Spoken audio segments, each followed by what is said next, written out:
Hello everyone, welcome back to your channel. This is Reena. कैसे हो आप सब? आई होप आप सब बहुत अच्छे हैं, अच्छे से अपनी प्रिपरेशन कर रहे हैं फॉर आरआरबी और बीपीएस एग्जाम को लेकर। दैन इस वीडियो में मैं बात करूंगी आपके साथ करंट अफेयर के बारे में, बिकॉज काफ़ी सारे कमेंट्स थे, काफ़ी सारे डाउट थे कि करंट अफेयर को कैसे करना है, क्योंकि जो एसबीआई क्लर्क मेंस में करंट अफेयर आया है वो बहुत ज़्यादा अनएक्सपेक्टेड करंट अफेयर आया था। कहाँ से क्वेश्चन उठाए थे, कहाँ से आए थे, किसी को कुछ भी आइडिया नहीं था। तो उस हिसाब से उस पैटर्न को लेकर हमें चलना है और करंट अफेयर में अपना हमें बेस्ट देना है। देखो, करंट अफेयर है कहीं से भी आ सकता है। अगर उनका मन करेगा तो वो 2024 का उठा के पूछ लेगा, उनका मन करेगा तो 2023 का भी उठा के पूछ सकता है।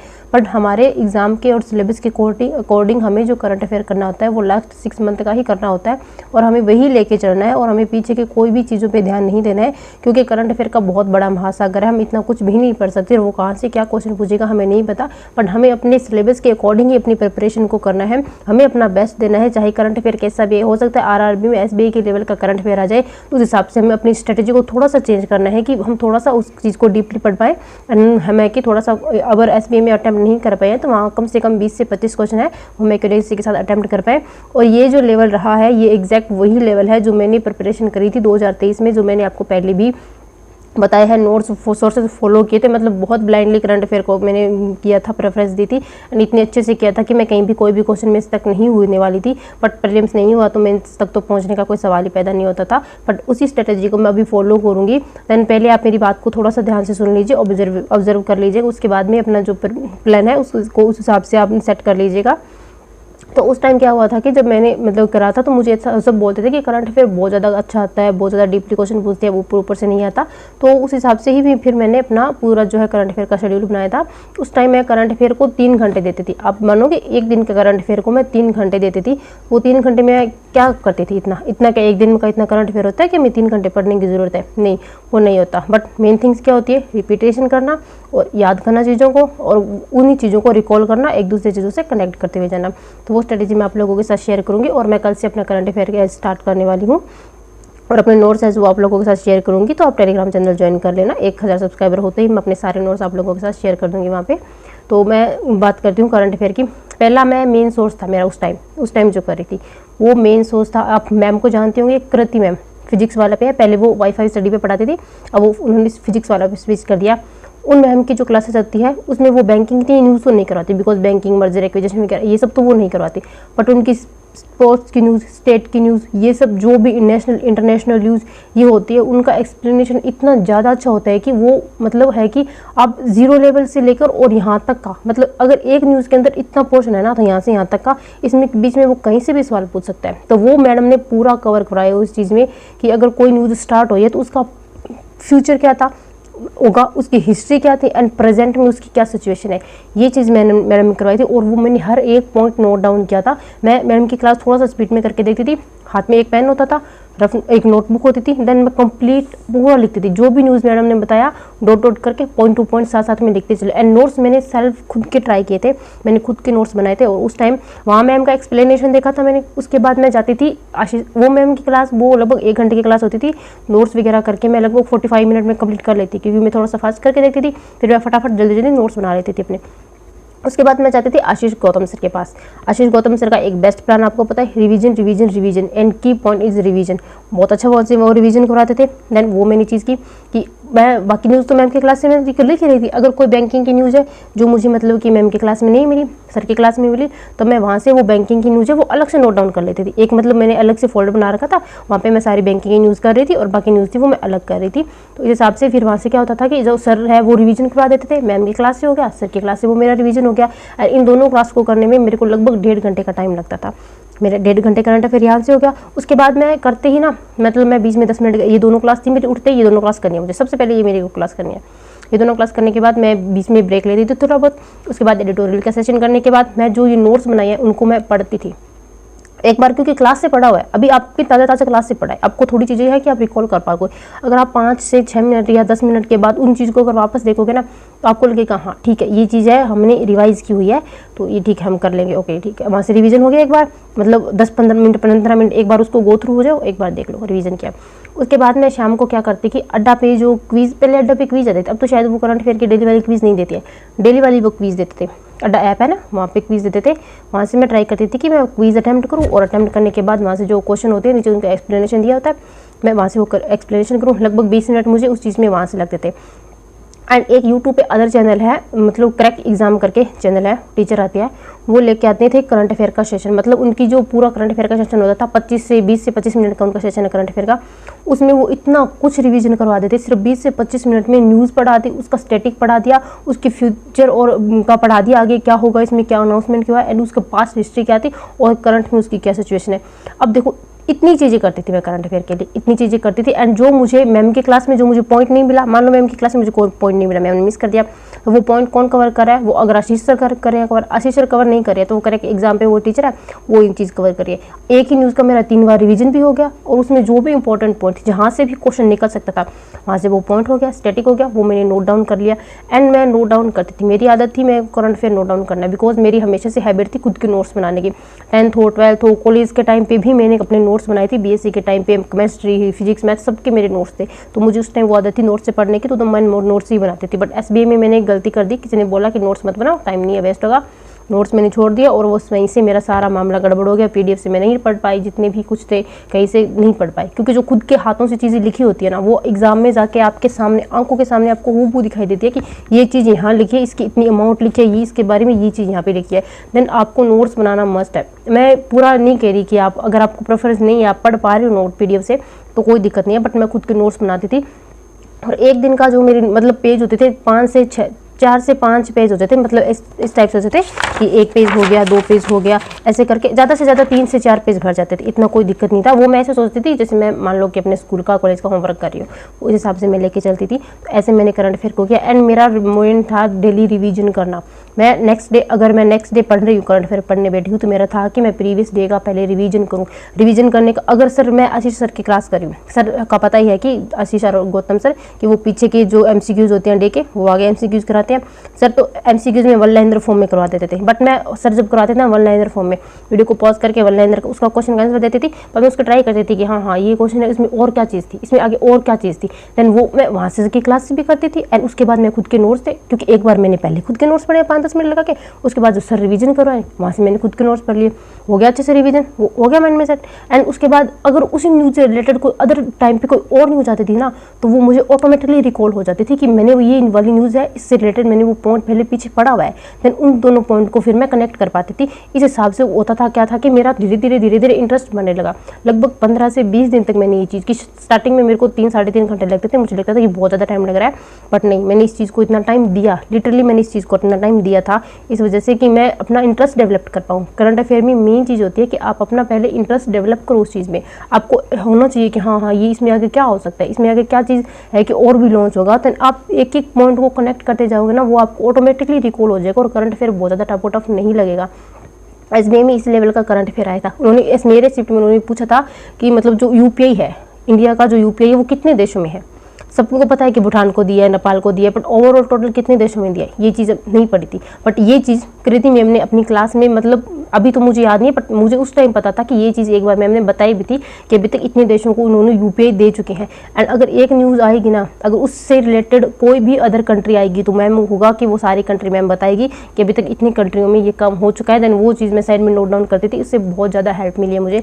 लिटरली मुझे मैम की क्लास काफ़ी अच्छी लगी थी, उसके साथ और सर की क्लास और मैम की क्लास, इन दोनों का कॉम्बिनेशन। एंड शाम को जो छोटी क्लास आती थी उसका रिवीजन, इन तीनों का कॉम्बिनेशन करंट अफेयर को बहुत अच्छा कर दिया था। एंड मेरा माइंड इतना स्ट्रेच हो गया था कि जो भी स्टैटिक पॉइंट आते थे, क्योंकि SBA में कितने सारे स्टैटिक पॉइंट पूछे हैं, मैं हर चीज़ को रिकॉल कर पाती थी।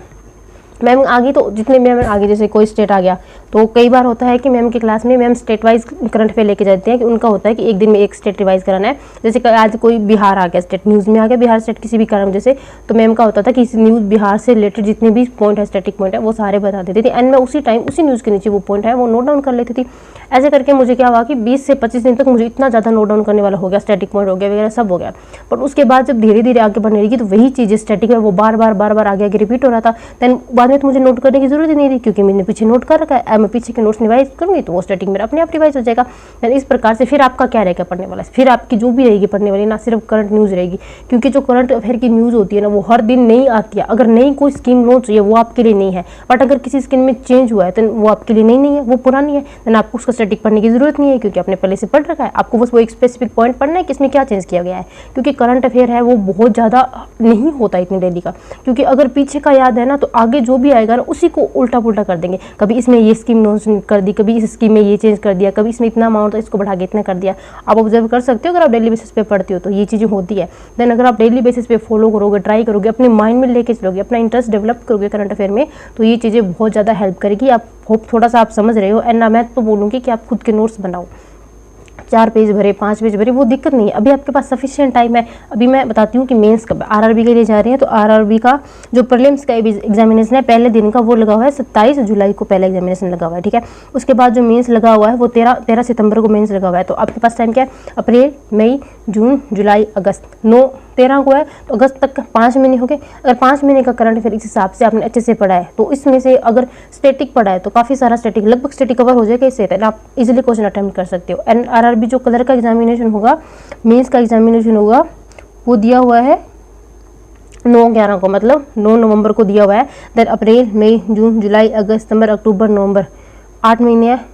5 महीने का ये हो गया, 3 महीने का ये हो गया। आरआरबी क्लर्क में अगर 8 महीने का करंट अफेयर पढ़ा होगा तो आपको लगता है कि इससे ज़्यादा, मतलब अगर 50 नंबर के भी करंट अफेयर आते हैं तो 40 क्वेश्चन, 35 से 40 क्वेश्चन आपको वहाँ पे मिल सकते हैं। इजीली अच्छे से अटेम्प्ट हम कर सकते हैं। अगर ये है बोलने की बात, आपको लग रहा होगा ये बोलने की बात है, होता नहीं है, कोई करता नहीं है, बट जो सीरियस कैंडिडेट है वो करते हैं, जो अटेम्प्ट करके आते हैं। स्कोर कार्ड देखे हैं मैंने, काफ़ी सारे स्टूडेंट के स्कोर कार्ड देखे हैं मैंने, करके आते हैं, बट उनकी स्ट्रेटेजी बेस्ड होती है, वो रिवीजन करते हैं डेली बेसिस पे, और अपने को भी यही रिवीजन लेके चलना है।